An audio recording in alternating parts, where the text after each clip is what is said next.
Manorama group, जो सोचता है वो करता है, आपके अपने सपनों का आशियाना। नमस्कार, आप देख रहे हैं भारत लाइव। भारत लाइव में आज हम बात करेंगे मुद्दे की बात बहुत ही अहम है।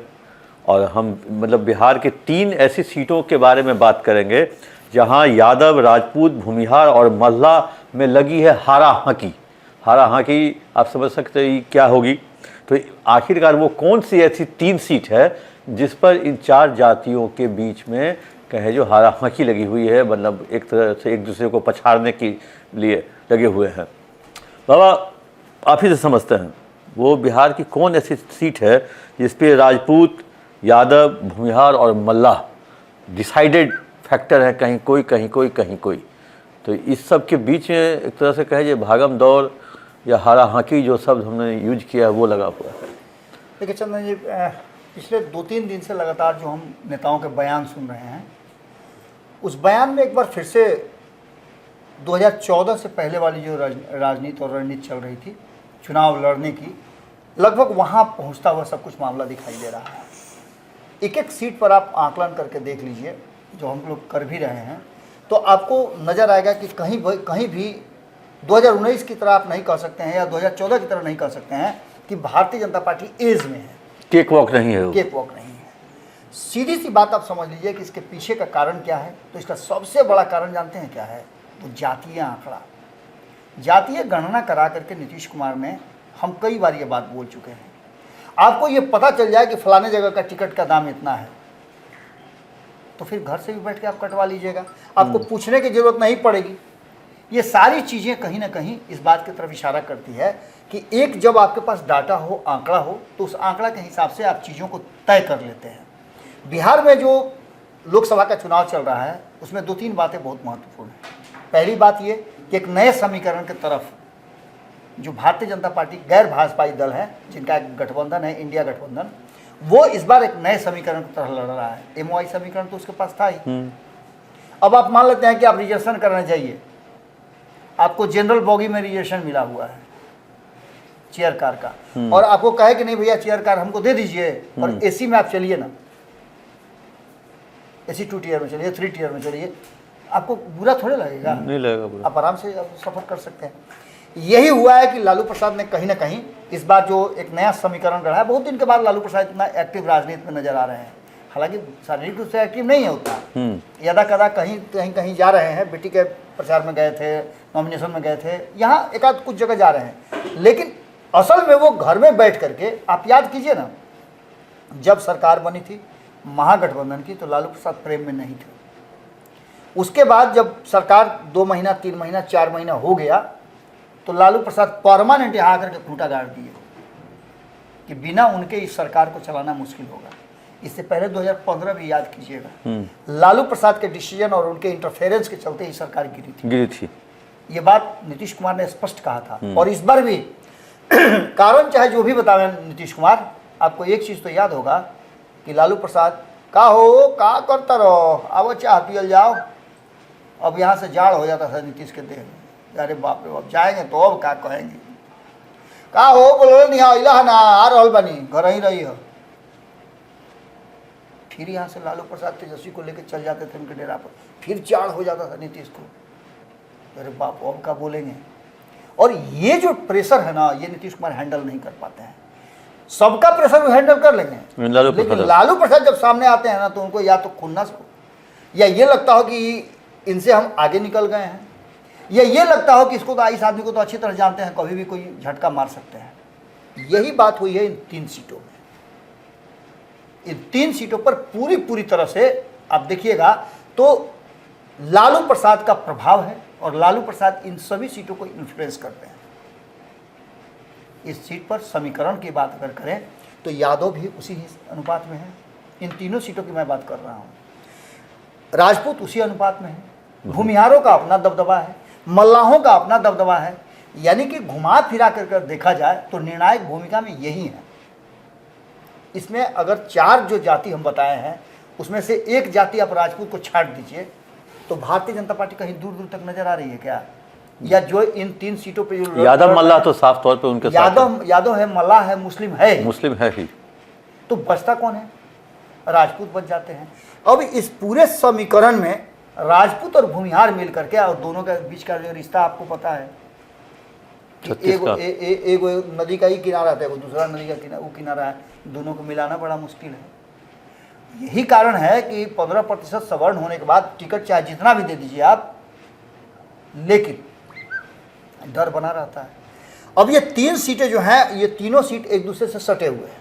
एक सबसे बड़ा ये चीज़ है, आग आपके घर में लगेगा तो पड़ोसी बच जाएगा क्या? धा तो मरबे ना करेगा, धा तो उसको भी लगेगा, धा तो लगबे ना करेगा। ये तीनों सीट मुजफ्फरपुर, वैशाली और सारण है।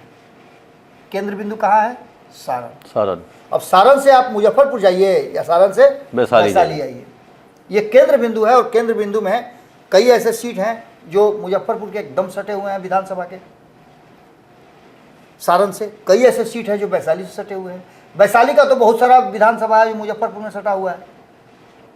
इन सारी बातों को अगर समीकरण के तहत देखें तो लालू प्रसाद ने पूरी तरह से चौकस कस दिया है। जिस मंच पे लालू प्रसाद बोल रहे थे, जिस मंच पे तेजस्वी यादव बोल रहे थे, जिस मंच पे जाकर के रोहिणी आचार्य को बुलवाया जा रहा था, स्क्रिप्ट पढ़ाया जा रहा था, उसी मंच पे मुकेश सहनी भी थे।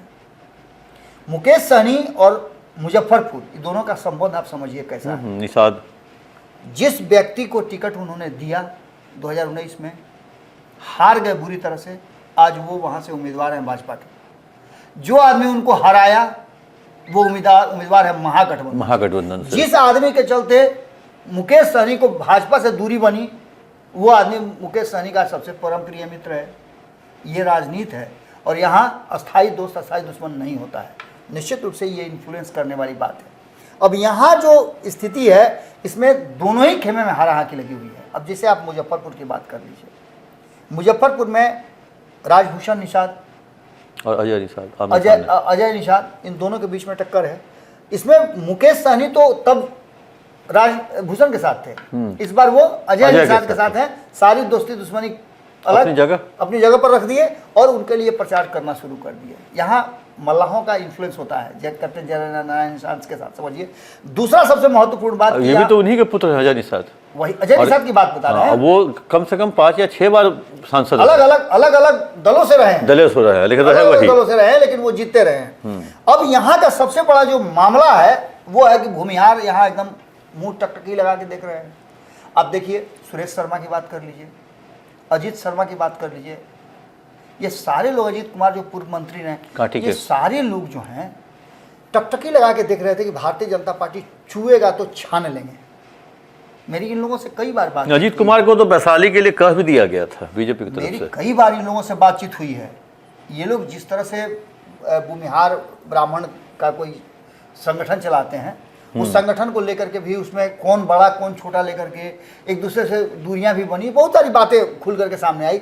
लेकिन यहाँ भूमिहार समझते थे कि हमारा जो है मुजफ्फरपुर है। इससे पहले आपने देखा वो कलांतर में रहा है, भूमिहारों का अच्छा खासा दबदबा रहा है। इसके बाद की कहानी अगर शुरू होती है तो 2024 की कहानी आप देखते हैं तो 2014 2019 सब भूल जाइए। इस बार का समीकरण कुछ अलग है और इस समीकरण में दोनों ही खेमे से हाराहाकी लगी हुई है। इस बार का एक चीज़ और अंतर है, आपको एक बता दें, जो एक भूमिहार को टिकट आरजेडी ने दिया है वैशाली से सटा हुआ मुजफ्फरपुर है।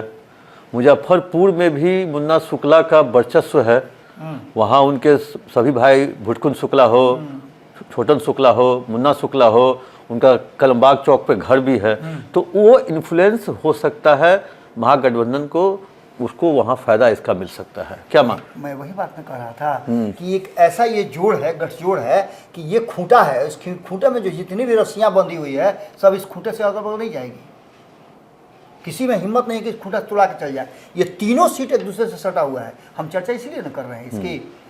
हम पहले ही बताया कि लालू प्रसाद ने इस तरह का एक गठजोड़ बना दिया है कि जहाँ उनको भूमिहार की जरूरत थी वहाँ भूमिहार दिया है, जहाँ मल्लाह की जरूरत थी वहाँ मल्लाह है, और जहाँ यादव की जरूरत थी वहाँ यादव है। अब आते हैं मुजफ्फरपुर के बाद अगर सारण की सीट पर, तो सारण की सीट पर ये लालू प्रसाद से लेकर के राबड़ी देवी तक सभी यहाँ से चुनाव लड़ चुके हैं। इस सीट को कहा जाता है कि लालू प्रसाद की पारंपरिक सीट है। अब उस सीट पर बेटी जीत करके 2 ऐसी सीटें हैं जहाँ लालू प्रसाद का सपना है कि जीते और आगे करें। उनके समधी भी यहाँ से लड़ के हार चुके हैं। जो आज दूसरे मंच पर नजर आए थे।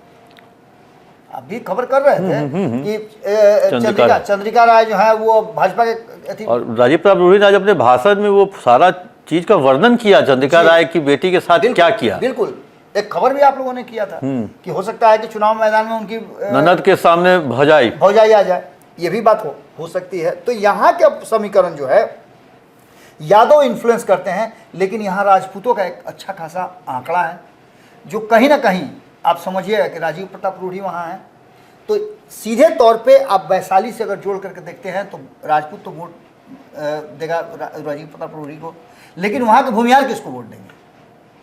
भूमिहारों के वोट को लेने के लिए मुन्ना शुक्ला को दिया गया, नहीं तो रामा सिंह का टिकट लगभग फाइनल था। यह समीकरण गढ़ा गया है। इसके बाद अगर बात करें आप वैशाली की, तो वैशाली में तो ऑलरेडी आपने कह ही दिया कि मुन्ना शुक्ला है, और यहाँ की लड़ाई राजपूत बनाम भूमिहार है। यही लड़ाई आज यहाँ पर पूरी तरह से कि राजपूत, भूमिहार, यादव और मल्ला, इन चारों के गठजोड़ में ये लड़ाई हो रही है। और मुद्दा सबसे बड़ा ये है कि इस मुद्दे में कोई भी ये दावे के साथ नहीं कह सकता है कि हम जीत रहे हैं। आप देख लीजिए कि वीणा देवी जो पिछले चुनाव में पूरी तरह से आश्वस्त थी, इस बार उनको मेहनत करना पड़ रहा है और वो खोज रही हैं कि कौन ऐसा मिले हमको। रमा सिंह का ज्वाइनिंग आखिर क्या कहता है? रामा सिंह की ज्वाइनिंग वही बात न कहती है कि राजपूतों के वोट को इधर उधर नहीं होने दिया जाए। अगर रामा सिंह रह जाते उधर तो नहीं कुछ करते, चुनाव प्रचार नहीं करते, तभी कुछ रामा सिंह का जो इन्फ्लुएंस करने वाला वोटर हैं जो उनसे प्रभावित हैं या उनके कैडर हैं, वो तो वोट दे ही देते ना। इसमें तो कोई दौरा नहीं। आप पार्टी में रहिएगा तो आपको देना ही पड़ेगा, आपको वहां जाना ही पड़ेगा।